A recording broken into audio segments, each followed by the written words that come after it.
할렐루야. 오늘도 하나님께서 우리에게 그 말씀으로 능력을 베풀어 주시며 오늘도 하나님의 말씀 안에서 참된 은혜를 허락하여 주실 줄로 믿습니다.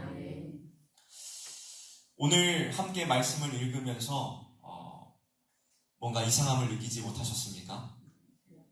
지난 화요일과 같은 본문의 말씀을 읽었죠. 그래서 이 목사가 똑같은 말씀을 전하려나 보다 하고 생각하실 수도 있지만 그런 걱정과 염려는 붙들어 두셔도 되겠습니다. 다른 말씀을 준비해 왔습니다. 오늘도 하나님께서 주시는 그 말씀 안에서 큰 은혜와 위로를 누릴 수 있기를 주님의 이름으로 간절히 소원합니다.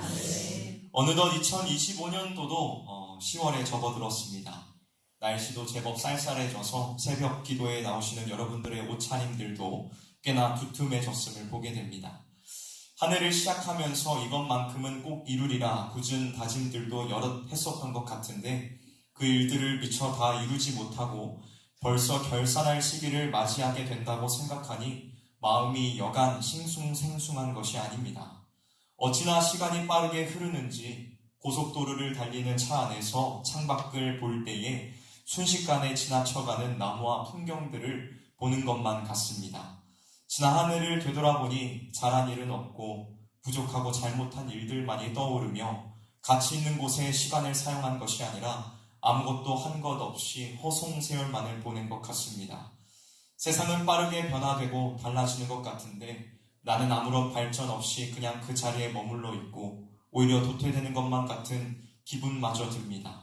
분주하게 달려왔던 삶은 허무하게 느껴지고 계획을 세워도 뜻대로 되지 않은 일들을 보면서 인생의 쓰디쓴 맛을 다시금 곱씹는 중입니다.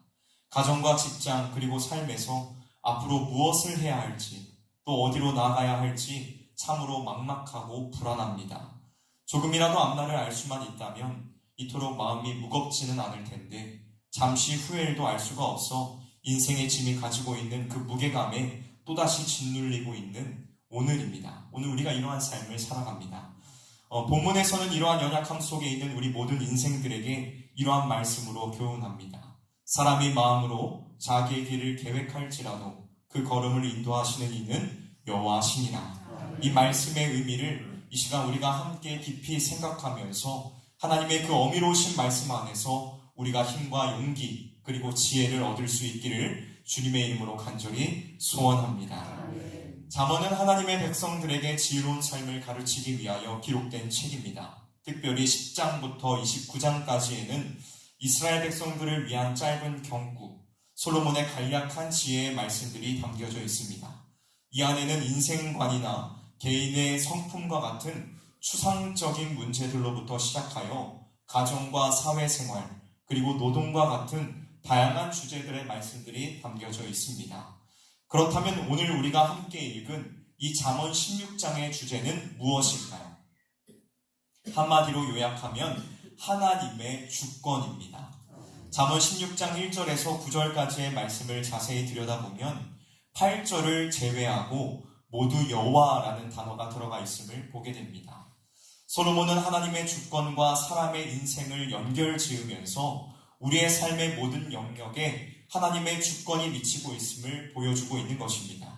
그렇다면 여러분 여기에서 말씀하고 있는 이 하나님의 주권이란 무엇일까요?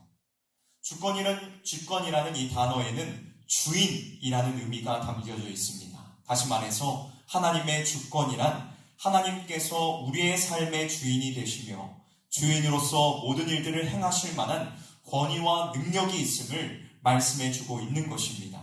여러분 하나님께서는 저와 여러분들 뿐만 아니라 모든 피조물의 주인이 되십니다. 믿으십니까? 하나님께서는 창세 전에 이미 모든 일들을 작정해 놓으셨고 그의 기쁘신 뜻 안에서 우리를 예정하시어 하나님의 자녀로 삼으셨습니다. 그리고 지금도 그 선하신 뜻 안에서 모든 일들을 하나씩 차례대로 실행해 가고 계시지요.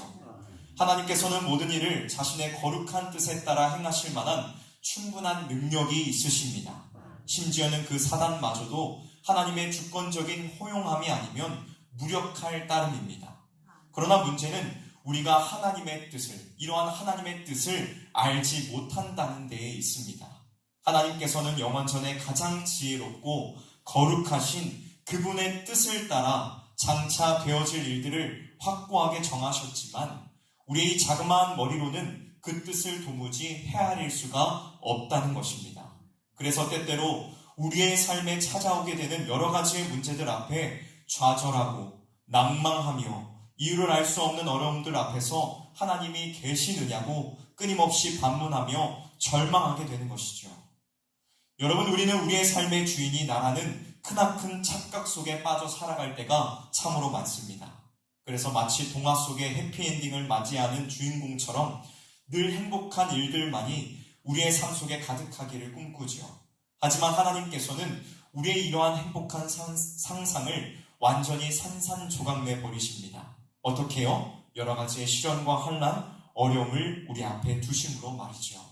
그렇다면 왜 하나님께서는 우리가 행복한 상상 속에 살지 못하게 하십니까? 우리를 미워하셔서입니까? 아니면 하나님께서 우리의 고통을 즐기시기 때문입니까? 아닙니다. 우리의 삶에 즐겁고 행복한 일들만이 가득한 것이 죄악된 세상을 살아가고 있는 우리와 우리의 영혼에 결코 유익하지 않기 때문에 하나님께서는 행복한 날들만을 주시지 않는다는 것입니다. 여러분, 시련과 환난이 우리의 삶에 있는 것이 꼭 나쁜 것만은 아닙니다. 왜냐하면 우리는 시련과 환난을 통하여 하나님을 더욱더 찾게 되며 우리의 믿음과 신앙을 점검하고 단련하는 계기가 되기 때문입니다. 그러므로 시련과 환난을 대하는 우리의 태도는 이제 변화되어야 합니다. 어떻게 변해야 할까요? 두 가지를 함께 나눠보려고 합니다. 첫 번째는 우리의 주인 되신 하나님의 주권을 인정하고 그분의 뜻을 알기 위하여 기도해야 합니다. 잠언 16장 1절은 이렇게 말씀합니다. 우리가 함께 읽어보도록 하겠습니다. 잠언 16장 1절 말씀입니다. 시작. 마음의 경영은 사람에게 있어도 말의 응답은 여호와께로부터 나오느니라. 아멘. 사랑하는 성도 여러분, 하나님께서는 우리의 모든 걸음을 아시며 우리의 삶을 인도하십니다. 그래서 때로는 형통한 날을 주시기도 하시지만 또 때로는 공고한 날을 주시기도 하십니다. 그러므로 우리는 형통한 날에 교만하지 말아야 하며 곤고한 날에 불평과 원망, 절망과 좌절을 하는 것이 아니라 우리의 삶의 주인 되신 그 하나님을 기억하며 하나님의 주권을 인정하고 묵묵히 주의 뜻을 구하며 기도할 수 있어야만 합니다. 여러분은 지금 어떠한 상황 속에 있으십니까? 그 상황 속에서 여러분은 어떤 태도를 취하고 있으십니까? 하나님의 주권을 인정하고 묵묵히 기도하며 하나님의 뜻이 무엇인지 그분에게 여쭤보십시오. 하나님께서 깨닫게 하실 것입니다. 모든 질문에 대한 답은, 모든 문제에 대한 답은 하나님께 있음을 기억하며 무릎으로 그 앞에 나아가는 저와 여러분, 우리 모두가 되기를 주님의 이름으로 간절히 소원하며 축복합니다. 다음 두 번째로 우리의 모든 삶의 문제를 하나님 앞에 내어 맡겨야만 합니다. 여러분, 우리는 안개와 같은 인생을 살아가고 있습니다. 한치 앞도 알 수 없는 현실 속에서 허우적대면서 살아가고 있죠. 그렇다면 여러분, 우리가 이러한 안개와 같은 인생 속에서 의지할 만한 사람이 과연 누가 있습니까? 없습니다. 모든 이들이 마찬가지로 안개 속을 헤매고 있기에 우리는 그 누구도 의지할 수가 없습니다. 그렇다면 여러분, 우리는 누구를 의지하며 살아가야 할까요? 사람 중에 아무도 의지할 만한 사람이 없다면 누구를 의지해야 될까요? 바로 우리의 삶의 주인 되신 하나님을 의지하며 살아가야 한다는 것입니다. 우리가 비행기를 타다 보면 구름이나 안개 속을 지날 때가 있습니다. 아무것도 보이지 않아 불안할 때도 있지만 사실 조종사는 아무것도 보이지 않는 상황임에도 불구하고 그다지 불안해하지 않는다고 합니다. 그 이유는 무엇일까요? 바로 조종사는 계기판을 보고 따라가고 있기 때문입니다. 눈앞에 시야를 가리는 안개를 바라보기보다는 계기판을 바라보며 그것을 따라가고 있기에 앞이 보이지 않아도 스스로 바른 방향으로 비행하고 있다는 확신을 가지며 조종사는 나아갈 수 있다는 것입니다. 그렇습니다, 여러분. 우리의 삶도 이와 같습니다. 앞이 보이지 않아 막막하고 두려운 세상을 살아가지만 우리의 계기판 되신 그 하나님을 바라보며 그 말씀을 붙잡고 모든 것을 내어 맡길 때에 우리는 평안한 삶을 살아갈 수 있습니다. 잠언 16장 3절은 이렇게 말씀합니다. 너의 행사를 여호와께 맡기라. 그리하면 내가 경영하는 것이 이루어지리라. 또 우리 주님께서는 무엇라 말씀하셨습니까? 마태복음 11장 28절에 이렇게 말씀하셨습니다. 수고하고 무거운 짐진 자들아 다 내게로 오라. 내가 너희를 쉬게 하리라. 사랑하는 성도 여러분, 어떠한 문제로 염려하고 계십니까? 어떠한 문제로 눈물 짓고 계십니까? 물질의 문제, 사람과의 관계 문제, 직장 취업의 문제, 은퇴 후 노후의 문제, 자녀에 대한 문제, 이러한 문제들로 막막함을 경험하고 있지는 않으십니까? 주님 앞에 모두 내어 맡기십시오. 십자가 앞에 모든 것을 내어 던져버리십시오. 하나님을 신뢰하며 모든 것을 맡기는 우리 모두가 되기를 주님의 이름으로 간절히 소원합니다. 우리의 모든 삶을 계획하시고 인도하시는 그 하나님 앞에 모든 것을 내어 맡기며 나아가는 저와 여러분, 우리 모두가 되기를 주님의 이름으로 간절히 소원합니다.